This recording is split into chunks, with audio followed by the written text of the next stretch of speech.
Assalomu do'stlar, bizda biokimyo laboratoriya savollari tahlili 5-savol.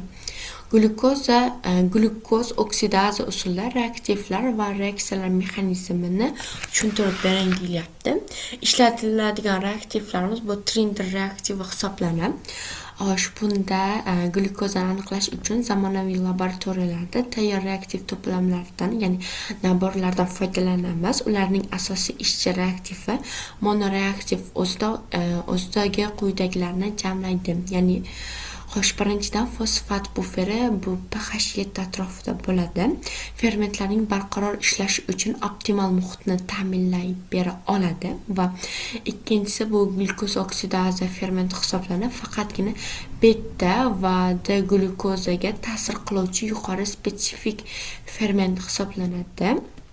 Uchinchi fermentimiz bu peroksidaza fermenti bo'lib, vodorod peroksidini parchalovchi ferment hisoblanadi. Va to'rtinchi moddamiz bu xromogen modda bo'lib, odatda 4 amino antiprin, ya'ni 4-AAP va fenol ishlatiladi. Ular oksidlanganda rang beruvchi indikatorlar hisoblanadi. Standart glyukoz eritmasi natijani hisoblab chiqarish uchun, ya'ni kalibrlash uchun etanol sifatida ishlatiladi. Odatda konsentratsiya 5,55 millimol taqsim litrni hosil qiladi. Reaksiya mexanizm va tenglamalarga to'xtaladigan bo'lsak, jarayon ikkita uzviy bog'liq bo'lgan fermentativ reaksiyalardan iborat bo'ladi. Birinchisi oksidlanish bosqichi bo'lib, glyukoz oksidaza fermenti qon zardobida beta va D glyukozani havo kislorodi va suv ishtirokida oksidlab, glyukon kislota va vodorod peroksidini hosil qiladi. Bunda beta va D glyukozaga kislorod va suv qo'shilganda xromogen va glyukon kislota va suv molekulasi hosil bo'ladi. Ikkinchi reaksiyamiz bo'lsa, rang hosil bo'lish, ya'ni indikator bosqichi hisoblanadi.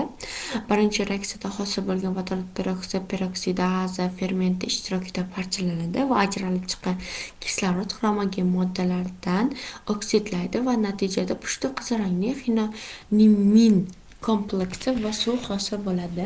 Ya'ni vodorod 2 molekula vodorod molekulasiga 4 amino antiprin moddasi qo'shiladi yoki bo'lmasa fenol va hosil bo'ladi xinonimin moddasi va suv kompleksi hosil bo'ladi.